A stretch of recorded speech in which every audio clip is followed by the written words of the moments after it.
Hello everyone. ये है 4 अगस्त का आर्टिकल। तो आज हमारे पास 2 आर्टिकल है डिस्कस करने के लिए। तो पहले मैं आपको बता दूं, ये एडिटोरियल आर्टिकल हर दिन डिस्कस की जाती है 8 से लेकर 12 बजे तक, और प्रीलिम बूस्टर आर्टिकल इवनिंग में डिस्कस की जाती है। तो आप निश्चित रहे, अगर आप इस वीडियो को देख रहे हैं तो यूपीएससी के आपके करंट अफेयर मेंस और प्री दोनों इस चैनल पर कवर होंगे, और वो भी बिल्कुल आपके ऐसे लैंग्वेज में जो आपको आसानी से समझ में आता है और जो आपको आसानी से याद भी रहता है। चूँकि टफ़ लैंग्वेज यूज़ करना, मैंने भी अगर मैं कुछ टफ़ भी पढ़ूँ, अगर वो बहुत ज़्यादा टफ़ भी है, तो मैं अपने तरीके ढूँढ लेता हूँ उसको, कि कौन-सा ऐसा तरीका आज़मा लें जो वो मेरे लिए टफ़ ना रहे और बिल्कुल ईज़ी हो जाए। तो यकीन मानिए, अगर मैं कुछ भी पढ़ाऊँगा, अगर वो जितना भी टफ़ रहा हो, तो मैं बहुत ईज़ी से समझ कर ही आपको ईज़ी से समझाने की कोशिश करूँगा। ठीक है? तो यहाँ पर टफ़ कुछ नहीं होगा, बिल्कुल सब ईज़ी होगा। तो चलो आर्टिकल डिस्कस करते हैं। तो पहला आर्टिकल है अफोर्डेबल रेंटल हाउसिंग कॉम्प्लेक्सेस। तो ये एक स्कीम है भारत सरकार का। तो मेंस इकोनॉमिक डेवलपमेंट से आर्टिकल को रिलेट कीजिए। तो इट इज़ ए सब स्कीम अंडर द प्रधानमंत्री आवास योजना। तो सब स्कीम है, सब स्कीम समझ रहे हैं, यानी कि स्कीम के अंदर ये स्कीम है। सरकार ने एक स्कीम निकाली थी, योजना निकाली थी, प्रधानमंत्री आवास योजना। तो इस योजना का मकसद क्या था कि सरकार माइग्रेंट और पुअर लोगों के लिए आवास की फैसिलिटीज़ को जो है मुहैया कराएगी। तो इसके अंदर में देखिए, ये माइग्रेंट और पुअर अब इसके अंदर में एक स्कीम के तहत जोड़ दिया गया है। ये स्कीम क्या है? ये स्कीम है अफोर्डेबल रेंटल हाउसिंग कॉम्प्लेक्सेस।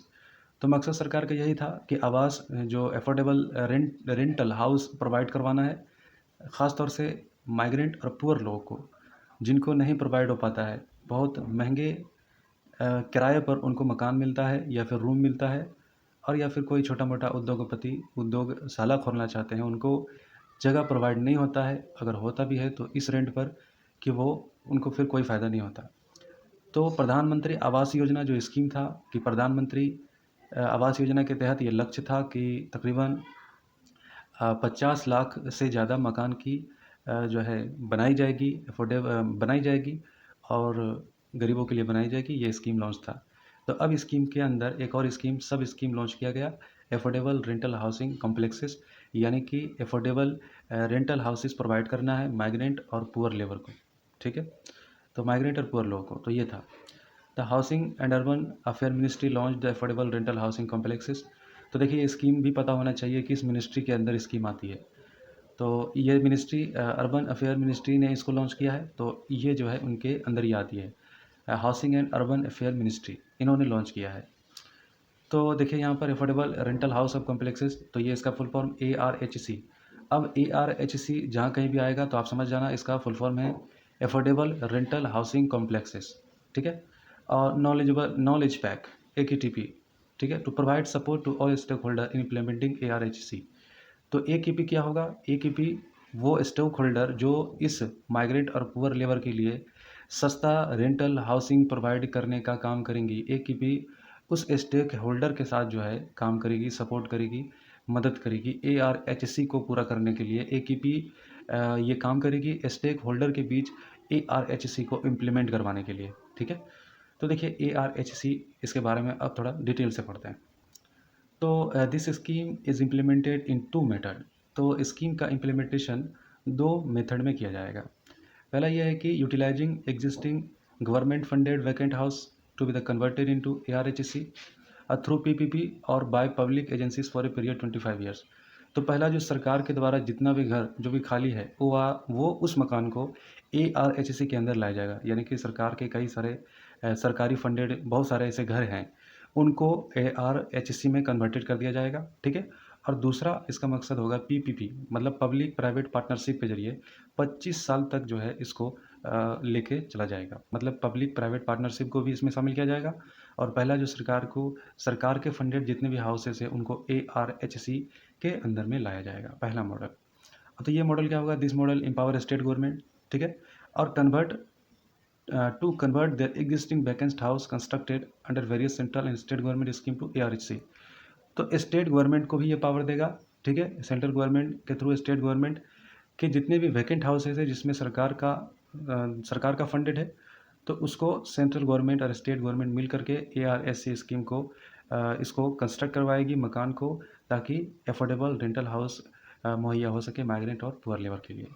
तो ये था पहला मॉडल, ठीक है, यानी कि स्टेट गवर्नमेंट और सेंट्रल गवर्नमेंट के जितने भी वैकेंट हाउसेस है, फंडेड वैकेंट हाउसेस है, उनका उपयोग में लाया जाएगा और पब्लिक प्राइवेट पार्टनरशिप को भी 25 साल के लिए जो है इनको दी जाएगी।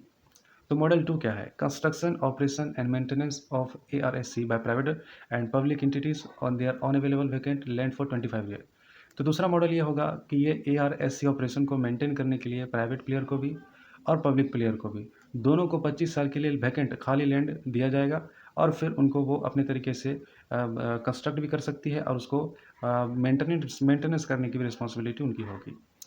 तो in this model the vacant land lying with the various industries, ठीक है, तो ये जो लैंड होगा वो various industries, trade association, housing board, PSU will be provided with policy support, ठीक है। तो ये लोग जो है मदद करेंगे, ये लोग इस स्कीम के तहत trade association, housing board, PSU will be provided with policy support incentive for developing vacant land to ARSC, ठीक है। तो ARSC के को हेल्प प्रोवाइड करने के लिए, ठीक है, इसको हेल्प करने का ये काम ये लोग भी करेंगे।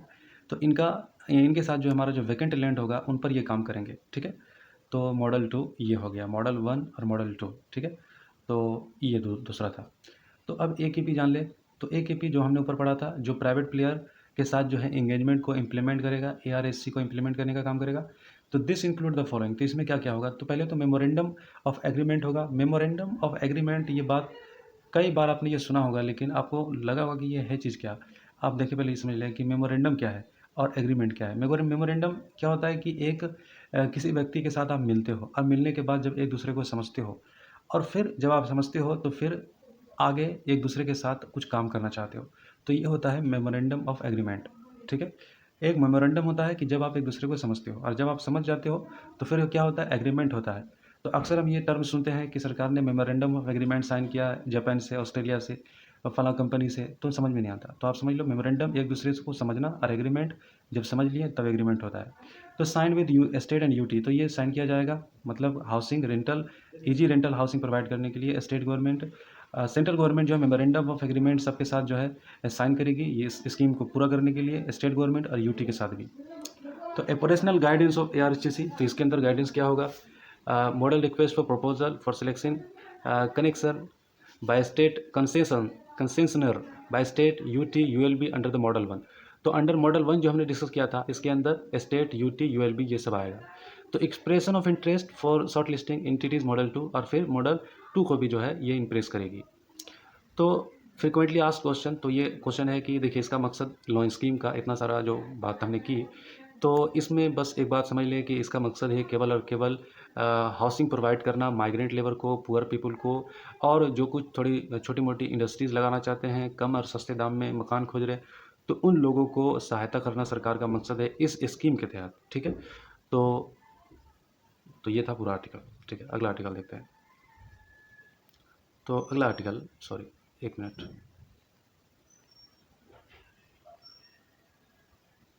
1 मिनट, ठीक है। तो अगला आर्टिकल देखते हैं, एबेटमेंट ऑफ सुसाइड। तो एबेटमेंट क्या होता है? एबेटमेंट होता है उकसाना, मतलब कोई अपराध, कोई कुछ अपराध किया और उस अपराध के पीछे आपका हाथ था, यानी कि आपने उसको उकसाया, आपने उसको इस बात की तरफ उबारा, तो ये हो गया एबेटमेंट, कि आपने उसको उकसाया आप अपराध करने के लिए किसी भी तरह का, तो उसको एबेटमेंट कहा जाता है। मेंस GS पेपर 2 पॉलिटी से आर्टिकल को रिलेट कर सकते हैं। तो after death of Bollywood actor Sushant Singh Rajput, तो बॉलीवुड एक्टर सुशांत सिंह राजपूत के डेथ के बाद उनके फादर ने 5 लोगों के ऊपर एबेटमेंट ऑफ सुसाइड का FIR लगाया है, ठीक है। FIR का मतलब फर्स्ट इन्वेस्टिगेशन रिपोर्ट, तो ये फुल फॉर्म होता है। तो 5 लोगों के ऊपर एबेटमेंट ऑफ सुसाइड का चार्ज लगाया गया है सुशांत सिंह के फादर के द्वारा। तो अब हम जानेंगे कि एबेटमेंट ऑफ सुसाइड क्या है और इसके हमारे कानून प्रक्रिया में इसकी क्या एक्सप्लेनेशन है। तो पहले जान ले, IPC इंडियन पिनल कोड जो ये है 360 IPC Indian penal code 306 makes abatement of suicide a criminal offense and the court can award a jail term of 10 years or a fine for both। तो हमारे आईपीसी 306 में ये लिखा हुआ है कि अगर आप किसी को सुसाइड के लिए उकसाते हैं या फिर आप वजह बनते हैं, आपके वजह से कोई आत्महत्या करता है, तो ये एक जिसके वजह से वो आत्महत्या किया, वो एक क्रिमिनल ऑफेंस माना जाएगा, आपराधिक गतिविधि मानी जाएगी और कोर्ट जो है उनको 10 साल का जेल दे सकती है और उनसे फ़ाइन भी ले सकती है, या फिर दोनों ले सकती है, 10 साल का जेल और फ़ाइन भी तय कर सकती है। तो आईपीसी 306 एबेटमेंट ऑफ सुसाइड के बारे में ये डिफ़ाइन करता है, ठीक है। तो दूसरी बात है कि IPC 108 defines abetment that refer to a person instigating और engaging in a conspiracy of assisting in committing of the offence. देखिए, आप समझिए, आर्टिकल आईपीसी 307 क्या था कि किसी ने आपके एबेटमेंट की वजह से सुसाइड किया है, तो आपको 10 साल की सज़ा और फाइन लगेगी या फिर दोनों लग सकती है। तो उसी तरीके से आईपीसी 108 यानी कि उकसाने के लिए, जिस बंदे ने सुसाइड करने के लिए, अपराध करने के लिए किसी को उकसाया और उकसाने में भागीदारी बना, ठीक है, उकसाने में क्या हुआ, भागीदारी बना, तो उस बंदे को भी कंसिपरेंसी असिस्टिंग कमिटिंग ऑफेंस के अंदर उनको भी लिया जाएगा और उनको भी सेम सज़ा होगी, 10 साल की, और जुर्माना होगा।